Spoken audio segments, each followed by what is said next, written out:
President Donald Trump Netherlands में NATO summit के दौरान ईरान की ताकत के कसीदे पढ़ते नजर आए और कहा कि ईरान ने जंग में बहादुरी दिखाई। इसके अलावा ट्रंप ने कहा कि ईरान को जंग के बाद नुकसान से उबरने के लिए ऑयल बेचने की जरूरत है। अगर चीन ईरान से ऑयल खरीदना चाहता है तो हमें कोई दिक्कत नहीं है। ट्रंप पहले जहां इस बात के सख्त खिलाफ थे कि कोई भी मुल्क ईरान का तेल खरीदे, वही अब कह रहे हैं कि चीन ईरानी तेल खरीदना जारी रख सकता है।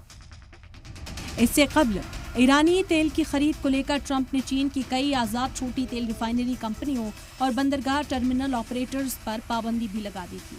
दुनिया की सुपर पावर का हाल के दिनों में रवैया बता रहा है कि अमेरिका में सब कुछ ठीक ठाक नहीं चल रहा।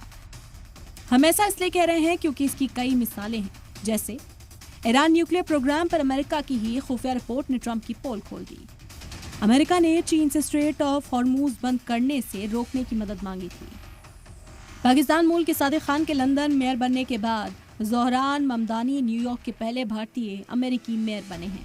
अमेरिका पर इजराइल के दबाव में ईरान न्यूक्लियर ठिकानों पर हमले का इल्जाम लग रहा है।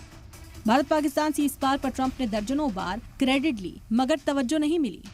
ईरान से तेल खरीदने वाले मुल्क से ट्रंप पहले ही नाराज थे और अब ईरान से तेल खरीदने पर ट्रंप को एतराज नहीं है। अमेरिका की एक अदालत ने ट्रंप के रेसिप्रोकल टैरिफ प्लान पर रोक लगा दी है।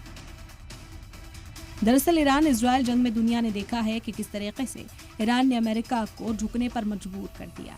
अमेरिका जिसे चाहता है बर्बाद कर देता है, लेकिन यहाँ ऐसा देखने को नहीं मिला। ईरान ने ना तो सुपर पावर के सामने सरेंडर किया, न ही अमेरिका ईरान में तख्ता पलट के ख्वाब को पूरा कर सका, न ही ट्रंप की धमकी का असर ईरान के supreme leader Ayatollah Ali Khamenei पर हुआ। इतना ही नहीं बल्कि उल्टा ट्रंप पर ही अमेरिका की खुफिया रिपोर्ट उनके दावों की हवा निकाल चुकी है।